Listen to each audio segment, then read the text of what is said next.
Hi viewers, welcome to south Indian recipe. இன்றைக்கி இந்த வீடியோவில் நாம் வந்து கருநெத்திலி மீன் கூட்டு எப்படி செய்யலாங்கிறது தான் பார்க்க போகிறோம். வாங்க.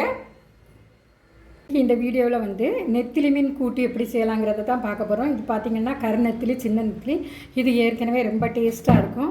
இந்த நெத்திலிக்கு இந்த கூட்டு வைக்கிறதுக்கு நம்ம மசாலாக்களை பார்த்திங்கன்னு சொன்னாக்கி இதில் வந்து வெங்காயம் வந்து ஒரு 50 குறையாமல் எடுத்து வச்சுருக்கேன். 50 சின்ன வெங்காயம் வாங்கி தோல் எடுத்து வச்சுருக்கேன். அப்புறம் ஒரு மீடியம் சைஸ் தக்காளி. இதில் பார்த்திங்கன்னா 4 பல் பூண்டு, இதோடு கொஞ்சமாக சின்ன ஜீரகம், அப்புறம் நல்ல மிளகு, அப்புறம் பார்த்திங்கன்னா மல்லிப்பொடி, கொஞ்சமாக மஞ்சள் பொடி. ஃபஸ்ட்டில் நம்ம இதை அவ்வளோத்தையும் வந்து எண்ணெயில் நல்லா வதக்கி அப்புறம் பார்த்திங்கன்னா ஒரு சின்ன லெமன் சைஸு புளி எடுத்து ஊற வச்சுருக்கேன். இந்த புளி தண்ணியை ஊற்றி தான் இந்த மசாலாவை நம்ம நல்லா கிரைண்ட் பண்ணி எடுக்கணும். ஃபஸ்ட்டில் நம்ம வந்து இந்த மசாலாக்களை நம்ம எண்ணெயில் வதக்கி எடுத்துக்கலாம். இதில் வறுக்கிற பாத்திரத்தில் 1/2 டேபிள் ஸ்பூன் நல்லெண்ணெய் சேர்த்துருக்குறேன். நல்லெண்ணெய் சூடாகிட்டு இப்போ இதில் இந்த சின்ன ஜீரகத்தையும் நல்ல மிளகையும் சேர்த்துக்கலாம். இதோட சின்ன வெங்காயம், இந்த சின்ன வெங்காயம், இந்த பூண்டு இப்போ எண்ணெயில் கண்ணாடி பதத்துக்கு நம்ம வறுத்து எடுத்துக்கலாம்.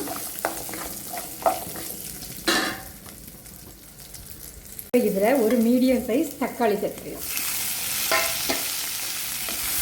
தக்காளியோட அந்த மேல் தோல் மட்டும் வதங்கினா போதுமானது. இது வேகட்டும். இதில் 2 இனுக்கு கருவேப்பிலை,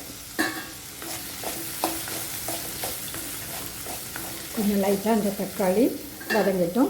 தக்காளி வதங்கிட்டு இப்போ நம்ம வந்து மல்லிப்பொடியும் மஞ்சள் பொடியும் இது கூட சேர்த்துக்கலாம். நான் இதில் மல்லிப்பொடி 2 டேபிள் ஸ்பூன் எடுத்துருக்கிறேன்.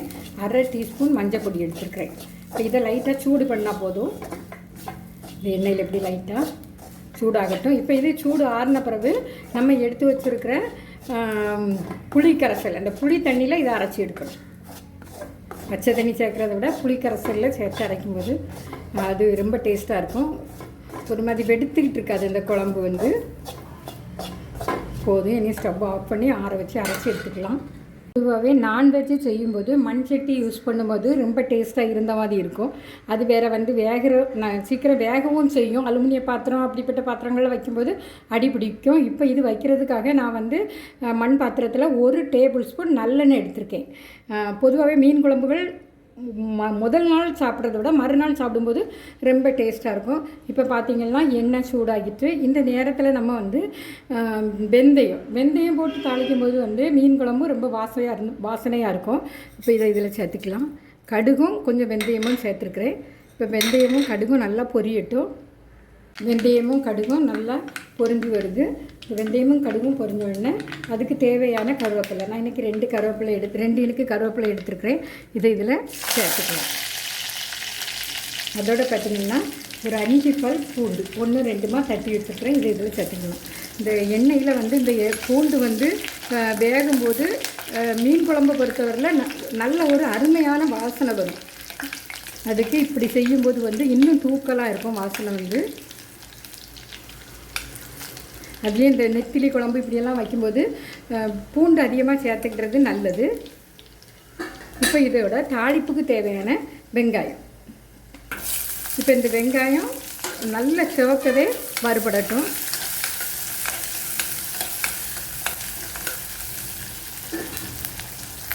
வெங்காயம் நல்லா பொன்னிறமாக எண்ணெயில் நல்லா வதங்கிருச்சு. இப்போ வந்து நம்ம அரைச்சி வச்சுருக்க மசாலாக்களை இதில் வந்து நம்ம சேர்த்துக்கலாம்.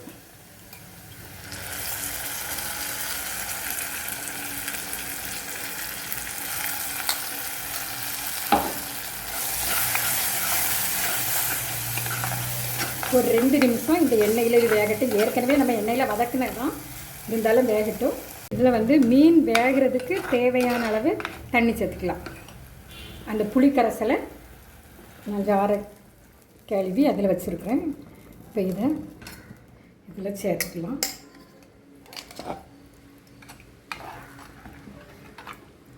இனி இந்த மசாலாக்கள்லாம் சேர்ந்து நல்லா கொதிக்கட்டும். நல்லா கொதிச்சிருச்சு. இப்போ நமக்கு இந்த மசாலாவுக்கு தேவையான உப்பு சேர்த்துக்கலாம். நமக்கு எவ்வளோ உப்பு அளவு தேவையோ அந்த அளவு உப்பு சேர்த்துக்கணும்.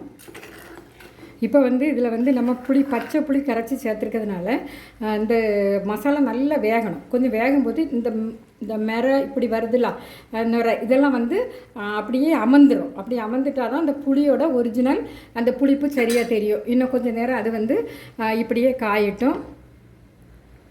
இப்போ பாருங்கள், இந்த நுரைப்பு தன்மை வந்து குறைஞ்சிச்சு, இந்த புளியும் நல்லா வெந்துச்சு. இப்போ பார்த்திங்கன்னா இதில் உப்பு எப்படி இருக்குன்னு பார்த்துக்கிடணும். உப்பு கரெக்டாக இருக்கணும். மீனை போட்ட பிறகு அப்புறம் வந்து அகப்பை வச்சு நம்ம உப்பு பார்க்க பண்ணக்கூடாது. இதில் புளிப்பு எப்படி இருக்குன்னு பார்த்துக்கிடணும். புளிப்பு சப்போஸ் அதிகமாக இருந்ததுன்னா நீங்கள் மாங்காய் போட வேண்டாம். நான் இன்றைக்கி 4 துண்டு மாங்காய் போட்டுக்கிறேன். இது வந்து கொஞ்சம் கிளிமூக்கு மாங்காய் தான், அதனால் அதிகமாக புளிப்பு இருக்காது. மிளகாய் தேவைப்பட்டால் மிளகாய் போட்டுக்கலாம். நான் மிளகாய் அதிகமாட்டு சேர்க்க மாட்டேன், எரிப்பு ரொம்பவும் இருந்தால் நல்லா இருக்காது.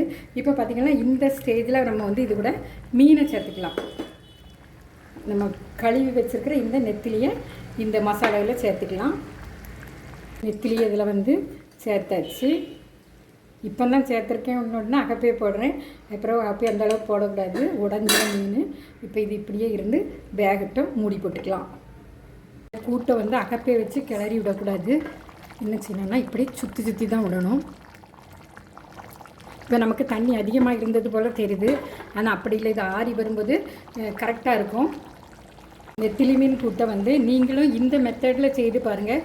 ஒரு தடவை டேஸ்ட் பண்ணி பாருங்கள். டேஸ்ட் வந்து ரொம்ப அருமையாக இருக்கும்.